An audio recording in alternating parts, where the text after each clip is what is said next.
आज दिल्ली में कांग्रेस पार्टी के वरिष्ठ नेताओं ने एक महत्वपूर्ण प्रेस कॉन्फ्रेंस को संबोधित किया और इस प्रेस कॉन्फ्रेंस में राजस्थान के वरिष्ठ नेता हरीश चौधरी, छत्तीसगढ़ के पूर्व मुख्यमंत्री भूपेश बघेल, मध्य प्रदेश कांग्रेस अध्यक्ष जीतू पटवारी और ओबीसी कांग्रेस के राष्ट्रीय अध्यक्ष अनिल जयहिंद शामिल रहे। कांग्रेस नेताओं ने ओबीसी आरक्षण और संविधान को लेकर बीजेपी पर बड़े आरोप लगाए। देखिए रिपोर्ट।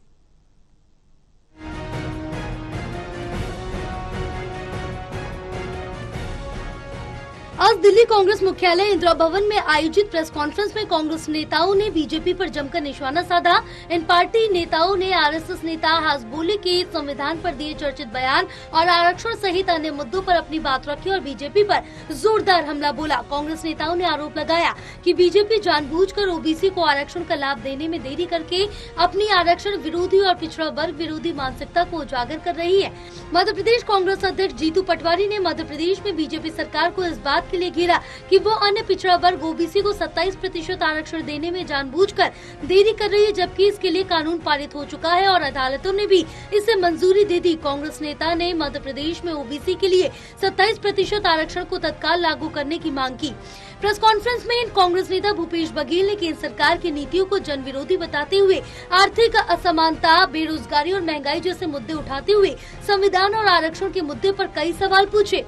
भूपेश बघेल ने बीजेपी पर आरक्षण विरोधी मानसिकता का आरोप लगाते हुए दावा किया कि छत्तीसगढ़ में कांग्रेस सरकार ने दिसंबर 2022 में ओबीसी को 27% आरक्षण देने के लिए सर्वसम्मति से कानून पारित किया था, लेकिन अभी भी इस बिल को राज्यपाल की मंजूरी मिलनी बाकी है। उन्होंने कहा कि ऐसा इसलिए क्योंकि बीजेपी ओबीसी को 27% आरक्षण नहीं देना चाहती। छत्तीसगढ़ की विधानसभा ने सर्वसम्मति से पिछड़े वर्ग को 27% आरक्षण देने का फैसला किया। इसके पहले 2 या 3 नवंबर को जब राज्य स्थापना दिवस के समय मुख्य अतिथि के रूप में राज्यपाल महोदया अनुसुईया उइके जी आई थी, तो उन्होंने सार्वजनिक रूप से कहा और मुझे व्यक्तिगत रूप से भी कहा कि आप बिल पारित करिए, मैं एक दिन भी इस बिल को नहीं रोकूंगी।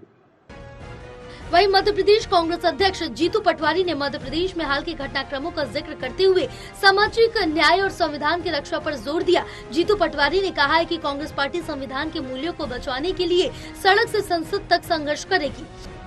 भारतीय जनता पार्टी के चरित्र का हिस्सा बन गई, तो मैं फिर से हमारी मांग है कि तत्काल कार्रवाई करके 27% आरक्षण लागू हो। वो बच्चे जिनको 6 साल से आपने यातनाएं दी, उनको तत्काल उनकी नियुक्तियां एकदम क्लियर करें। उनको, उन्हीं बच्चों को जो 6 साल से आप लोगों ने मेहनताना रोक रखा, उनकी जितनी भी तनख्वाह बनती वो दें। तीसरी, सरकार शिवराज सिंह चौहान और मोहन यादव प्रदेश से माफी मांगे।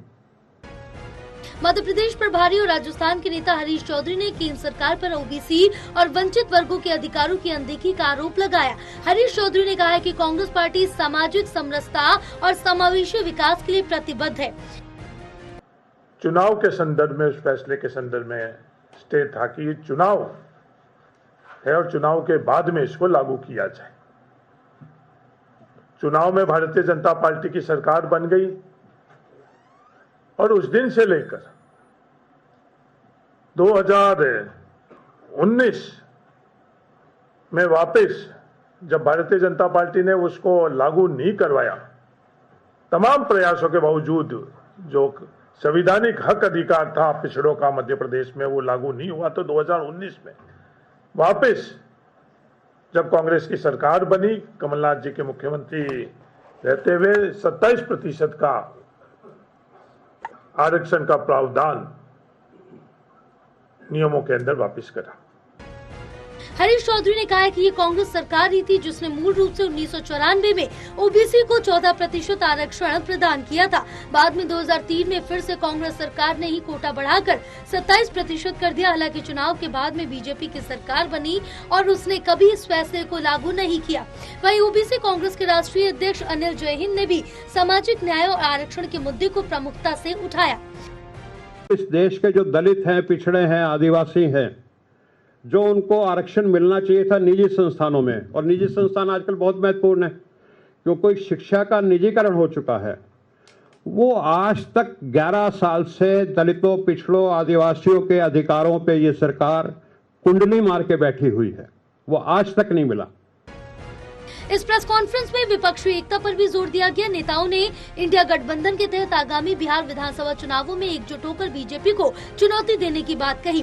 प्रेस कॉन्फ्रेंस में जीतू पटवारी ने मध्य प्रदेश के अशोकनगर में दर्ज एफआईआर का भी जिक्र किया। उन्होंने इसे राजनीतिक साजिश करार देते हुए कहा कि बीजेपी उनकी आवाज को दबाने की कोशिश कर रही, लेकिन कांग्रेस डरने वाली नहीं है।